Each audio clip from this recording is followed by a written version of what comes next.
Hey there, everybody. Thanks for joining me for another one-man review. Today I'll be taking a look at X-Mag number 2. This is another one of the books that I picked up in Piau's little closing shop sale, which is a bummer because I am enjoying a lot of the work. One of the things that led me to go back to Piau was I had got X-Mag number 3. I forgot where I even picked that up. I probably ordered something else from them. And I really enjoyed it. It was a really cool anthology that was like a specific type of dark fantasy genre. So this one is another one, and again, it's a genre. X-Mag is a genre-based comics anthology from Piau, and this volume is paranormal romance. So I didn't really even pay attention to that when I started reading it, and I was like, what is with all these like ghost love stories and stuff? And I looked at the cover, and I was like, okay, paranormal romance. So this one, I will say right out the gate, I think it was just the genre I wound up enjoying less. Like a lot of the stories, I started reading them, and then I just looked at the art because I enjoy the art, but the stories just weren't for me. A lot of it, yeah, it's paranormal based romance, so it's a lot of younger artists dealing with love and romance from a very young standpoint that just for someone who's I'm 41 and I'm in a lifelong relationship now, and we've been through a lot of really hard stuff together. Like this version of romance and love, just doesn't do anything for me anymore. It's very much about infatuation rather than love, and then you map the kind of fantasy genre on top of it. It's just not my thing, but the production is amazing. I really love that they always pick colors, and something that Piau always does. I don't know if I'm gonna be able to find it in this one, but in their indicia, they always tell you which colors that they picked. Yeah, here we go. X-Mag Volume 2, 198 pp. EX 300G, IN 100G. And so I believe that's the colors they're using. They always make notes of that because most of their stuff is like spot color jobs. I think these are lithographic printed. I'm not seeing anything that's saying they're risograph, and they look a little bit crisper than the risograph, like more predictable, but I don't know, maybe they're risographs. But I really like the two colors. I really like the two colors that they picked and how all the artists are using that. So even if I didn't enjoy the stories, I really enjoyed the art. This first one, I don't know. We were kind of like watching TV, and Tori was talking to me while we were reading it. So I didn't like. I don't know. I was like reading a page at the time in between conversation, but it was a funny little story about like a fairy in the office. But again, yeah, like really quite like the art. With this artist, I especially like how they're doing these cuts into the shape. This looks like it could have been maybe all drawn black, and then on Photoshop they cut this other color, or whatever program they're using, they cut this other color into it, and they use that really really well all throughout the story. So I really appreciated that approach, and probably will be stealing that, like the hair here. I think, oh, that's just the way this curves right into there. It's so good. So this is by Natasha Allegri, and as with the other X-Mag, it seems like this is a really international group of artists, so that's very cool as well. Ex-Girlfriend by Louis Yang. This one is the one. I did actually like this one. This one's about breaking up, and they're kind of representing it through a ghost. And then as I went through the book, there's some other ghost romance stories, and that's where I was like, what's with all these people ghost and romance? And I had to look at the cover and be like, oh, okay, paranormal. I thought there was like something in the zeitgeist about ghosts as representing longing. I don't know, but I really like the way the ghost shows in this. Yeah, I just like how they're using the extra color. I really like where there's like these pencil look. It looks like it's been drawn in pencil and then screened over in Photoshop or whatever. That's a look that I'm falling in love with and have been stealing from a lot of the people that I've been looking at and incorporating into my art. So really like it here. A sweet little story. Again, emotionally kind of irrelevant to me, but well done and well written. Really beautiful. And there's certain shots in here that remind me kind of Goodnight Pun Pun for some reason. I think the little just abstraction of the ghost figure reminds me quite a bit of Pun Pun. Return to Sender by Jane Mai. I had ordered a Jane Mai book with this collection, and I guess I hadn't paid enough attention to what it was, and it was just a bunch of diary comics, and I got like 5 pages into it, and it was just not for me. But I really like her art style. It's again, the content of the stories is just as a 41-year-old adult dude, like this kind of young girl working in the post office, cutesy, and obviously influenced by like shoujo manga and all that stuff. It's just so outside of my wheelhouse. I tried to give this one, I like exposing myself to things outside my wheelhouse because there is going to be somebody who does it so exceptionally well that I like it anyways, and I'm always looking out for that. So maybe some recommendations for me about like who is the best at this kind of thing, who is so undeniably good, especially probably a manga creator from Japan, like who really set the standard for that. That gives me the gateway into that. If anyone in the audience knows, I know our audience is largely people, males around my own age, but if someone out there really knows that genre and can point me to the best, I would like that because it is an area I know nothing about, and I don't like having blind spots. I like filling in all my blind spots. But with Jane Mai, I really like the look of her art. It's just, again, the stories aren't for me, but she does a really nice, clean flow to her art, and some of this tone work is really cool. So if you're into that kind of thing, it seems like she's a really well-regarded creator to check out. This was my absolute favorite here, Karate Police. This is story and concept art by Yuna, age 7, drawn by Mikkel Summer, age 32. So I don't know if this is his kid or niece or what, but like if you're gonna go childish, actually go to a child, because the way a child is gonna tell a story going to be so hard for an adult to recreate that. I feel like when a lot of adults try and get that, they wind up in like junior high or high school, and then I'm like out of it for some reason. It's too, I don't know. You have to go all the way back to childhood to really capture that quality, and this is so cool. So I mean, even the title, Karate Police, come on, and then this chop, like whacking the clock, everything about it's so good. Here, I love this kick that like the line just leads you tangentially right up into the next panel, and the foot just gets way bigger. I think that's an amazing design piece. So obviously, Mikkel is a very accomplished comic artist and able to take the kids' ideas and make them really good. This is a fantastic drawing here. I think this whole page is just really phenomenally done. There's a couple other artists that are kind of having this blend, this kind of James Harren influence, I think, coming into this, but leaning more towards the manga. And then this page here, this is the one that really got me, because this is the kind of shit that only a kid could do. So you have like this stern black guy with the big cop mustache like head at the bottom, and then you have like bun grandma Frankenstein on top. I think there's the purity of the kid in that. I think an adult would start mapping political stuff onto that, like this white head controlling this black body. It would become so politically problematic, but with the purity of a kid behind it, it just becomes this hilarious concept, right? Like the kid's not thinking about all that. It's just funny. And who knows what they're coming from, two favorite people in their life that they're putting together. I don't know. But that idea of like this grandma and then like the stern cop detective chief combined is hilarious. And then I got to read these. Because this is obviously the kid dictating to the adult and the adult writing it down. Some of the other stuff feels like the adult comes in and controls the dialogue, but this sounds so much like the kid. So the chief here says, "Hi, we've come here to know who the evil ones are. There are many evil ones. 3.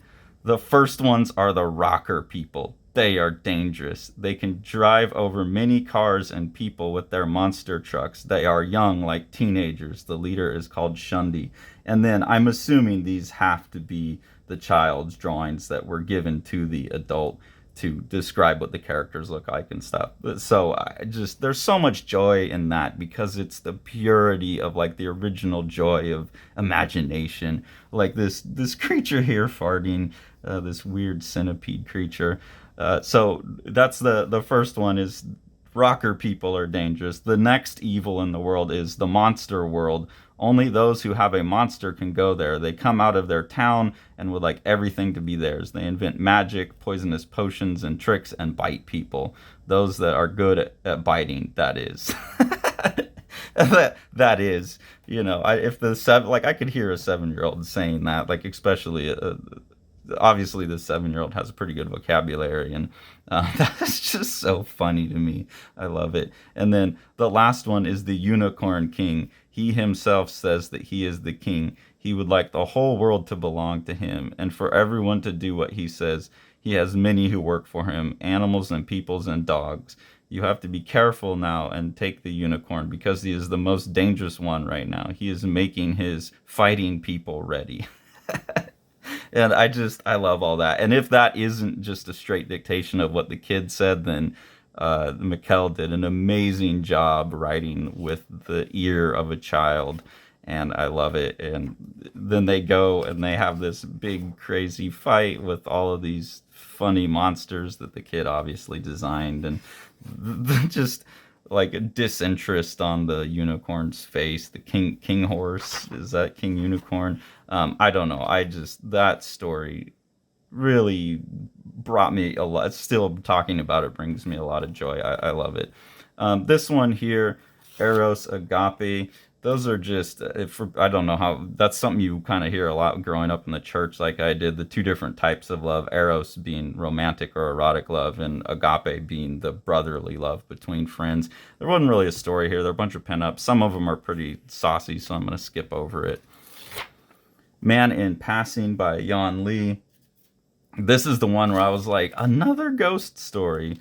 When he told me he was a ghost, I didn't know how to react. Maybe I should have been scared. And this was one of the ones that was like, oh my God. Like, I can imagine someone making this when they're like 19 or 20 and then looking back when they're 40 and like being embarrassed about it. And I kind of mentioned that to Tori and she's like, yeah, well, people are allowed to go through that embarrassing phase. And yeah, I get it. Like, there's nothing wrong with it. But also, like, I'm glad that the stuff that I was doing in my 20s, like I can choose what to put out, like if we do a collection of like older work that's just been sitting around, I can choose to edit out some of the more embarrassing. I always had a hard time writing stuff like that.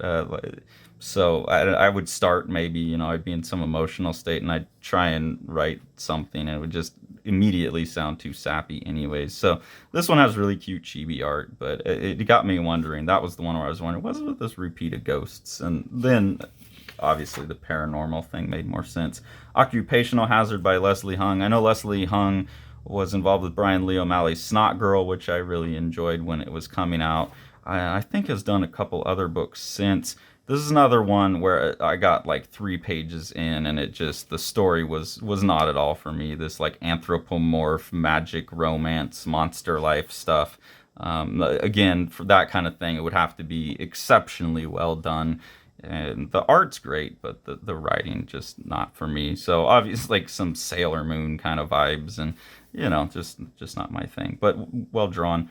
Our House by Michelle Kwan. This one I found, again, visually very interesting. Also, I really like, I don't know what language this is. It looks, I think that's Vietnamese. I'm not sure. But I like that, and then having the translation right beneath it instead of down on the page, especially because the characters are going in and out of the languages. So you'll have like the translated bit here, like this word means nope, and then she'll speak in English to her mom. And I think that's a really, really good way of doing that. I also just like how this artist is using these glow effects and things. It was definitely another story where it just kind of wasn't relevant to me, but I liked the art, and it got kind of weird and freaky for a while with like these demon images showing up. So that kind of thing was really interesting to me. And then this page here, this spread, I think there's a lot of cool stuff going on in the art. So I think this is a really powerful composition. And then these distortions of the images here are really cool and really well done. I don't know if that's just using effects in Photoshop on the original drawing, like the ripple effect is maybe what it is, or if it's actually hand-drawn, or maybe use the ripple effect and then hand-draw it, because there's variation in line weight and stuff that suggests it's probably hand-drawn. So however that was accomplished, I think it looks really, really great. Obviously, it's not just the same image because they're moving down. So I think that's just really, really well pulled off. And then this whole sequence here with the toes getting chopped off and all this abstraction of the blood coming on, and then again those distortions on the house. I just think that's really, really powerful imagery. So a lot of cool stuff in there. This one I think was my favorite in terms of the art. It's very kind of flowy Miyazaki feeling stuff. This is the Metamorphosis by Loic Locatelli, a silent one, but just really beautiful art. So definitely going to be following up on a couple of these artists, trying to see what else they have out. This will for sure be one of them. And then, as with the end of X-Mag, oh, here we go. Here's the two colors, P2375 and P266. And I love that they do that. And it looks cool from a design standpoint. And it's like sharing information with people instead of holding back your secret recipe. I'm all about that, you know. It's like, no one's going to be able to do exactly what I do, so why worry about if you give them as much information as possible? They're going to put their own spin on it, and that's awesome. And they do that in all the other books. In their books, Piao does that. And then, as with the end of X-Mag 3, they must do this with all of them. They have this artist interview card. I really think that's fun.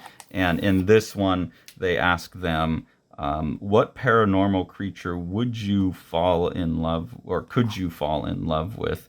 And the answers to some of them are pretty funny. The thing that I really, really liked is this last one here, where this little face of like, what the hell kind of question is that? Because I did, you know, we were sitting on the couch, both kind of reading and with the TV in the background, and I asked Tori that question, and she was like, what?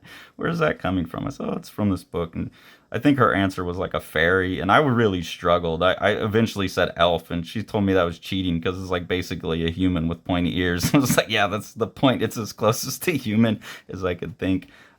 You start, the weird anthropomorph thing starts getting too close to bestiality for me, so not my thing. And then cool, they even have like reader mail from the first issue, so that's really awesome. And then some lovely gradients, just really beautiful production, really beautiful production always with the Piao stuff. So hopefully you all can find copies of this hanging out online used, because Piao is definitely closed down. So I wish I could tell you to go support them, but they've decided to move on with their lives after 10 years of producing amazing books, which is, you know, thank you for your time. Enjoy your life, guys. If you enjoy what we're doing here on the channel and want to support us, there's two ways to do it. One is through our Patreon. We have 2 different tiers there with different levels of engagement, exclusive contents, voting rights, that kind of stuff. Any of the money we make on there just used to buy the books that we review. So we just try and turn that back into the community, into other creators, so we can help expose more work. So that's always very appreciated. And then to support Living the Line, the mission of Living the Line, the best thing that you can do is support what Sean's doing with Living the Line Publishing. So we'll take a look at some of the things that he has available now. Centralia is an awesome, gorgeous comic by rising Dutch star Neil Van de Peet. This is his first work. It's a really great sci-fi story. There's a world in the future where the sun has gotten so hot that people can't be on the ground, so they have to run around. There's a lot of conceits that go with that. You know, what is the world that looks like? And I think you can see by the art that Sean's description of this book as like a Moebius for young adults, a YA Moebius, is a really great description of this really gorgeous and like wild, wacky, fun book. Thanks for following along. Take it away, Jack. You want to see all these books? Smash that subscribe button and the like button and the bell, and then you get them.